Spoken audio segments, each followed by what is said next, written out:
government yeZANU-PF iri kutry by all means iko zvino kuti itry kukavhiridza kana kuti kuvharidzira nyaya yakavhurika inopopotwa nevanhu yekuti why kwakaenda 67 madelegation kuFrance. Kusangana zvekare kwatiri kuita paKulian TV muri yeZimbabwe. Kana uchangosvika panapa iri first time yako, gara wasubscribe, ukomenda, ulike, ushare, ndiramba ndichidzoka nema updates nezvimwe zvese zvinenge zvichiitika.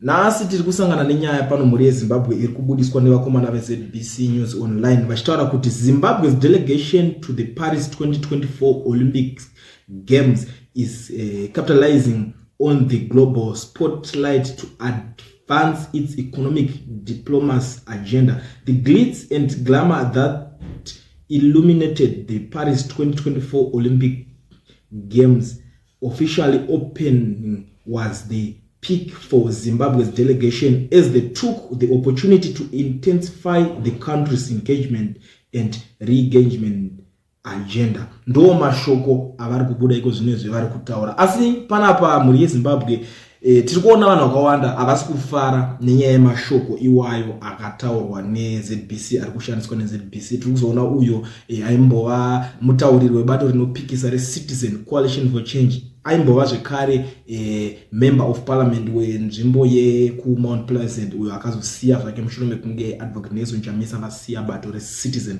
Coalition for Change. Anotwafadza maira kutaura kuti this sort of reporting is exactly why people don't pay their license fees. You are a national broadcaster covering the Olympics. Focus on the athletes and not politicians. It's not the time or place for propaganda or to prop up the personal ambitions of government officials. We need new leaders. Ndo mashoko avari kuzotaura zvichinzi aiwa kana mimi mada kuningirikina mapolitician vataura ipapo vega, asi panguva yatiri toda kumbonzwa nezvemaathletes. Focusai neivavo, reportai nyaya dzeivavo chete, nekuti zvamakutaura izvi zvekuti pese pese makuda kungokwanisa ZANU-PF pazvinhu zvisingakwani, kungonzi padai so yoga yangokwana ndo zvinhu zvinokonzeresa kuti vanhu vasazobhadhari mari yemaredhiyo yemaTV license iyo yekuZBC yemunenge makuzopopota muchiti vanhu havasi kubhadhara.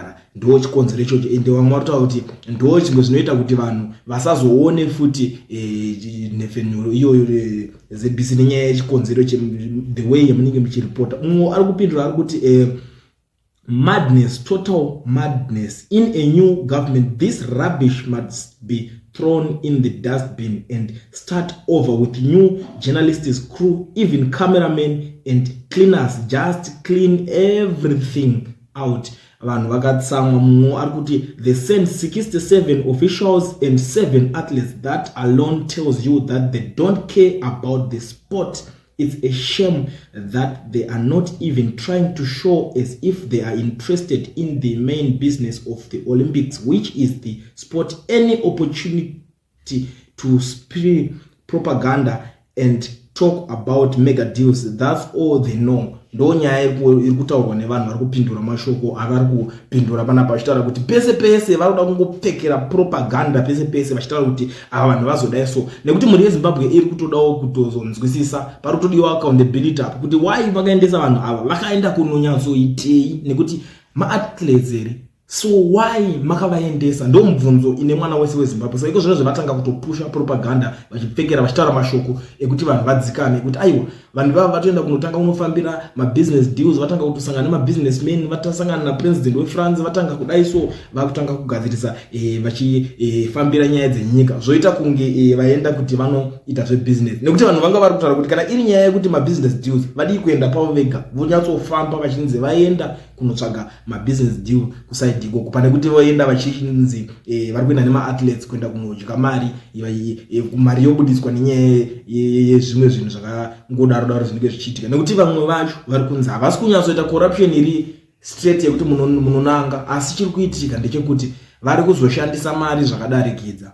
Vakatoona kuti corruption itori imwe kaka small thing, zvinhu zvekuti havadi kupinda ikoko, vanoda kupinda kokuzongotanga kurarama luxury vachifambira zvimwe zvinhu zvidiki. 7 maathletes unozonzwa kunzi pakajikwa millions. In return maathletes acho vachadzoka nechichi chabenefita nyika, because kana vari 7 vaifanira kupiwa budget yevanhu 7 voenda vanomirira nyika. Kana vachawina kana vachadyiwa, asi nyika inenge ichingonzwa kuti yabudisa budget yevanhu 7 kwete kuti yobudisa yevanhu 7 plus 67 on top kuti vaite zvekuma 75. Ndo nyaya iri kunetsa panapo, ndo nyaya iri kutemesa vanhu musoro, iri kuda kutonzwisiswa nevanhu kuti chii chiri kunyatsoitika. Saka iko zvinezvi vakutraya kuvhara vachitaura mashoko enyaradzo ekuti vanhu vasanyanya kupopota zviite kunge vakuitawo something chine musoro. But chinhu chakakosha chakafambirwa ikoko maathletes kuti vanoita zvemasports zvavo zvemaolympic ndo zvavakaendera ikoko. Ava vakashaya kuti vaendera mukunoita marose vakuda kunzi vari kuita zvebusiness. Ndo nyaya yacho muri Zimbabwe ndandakakubatira zvekare nhasi pachannel.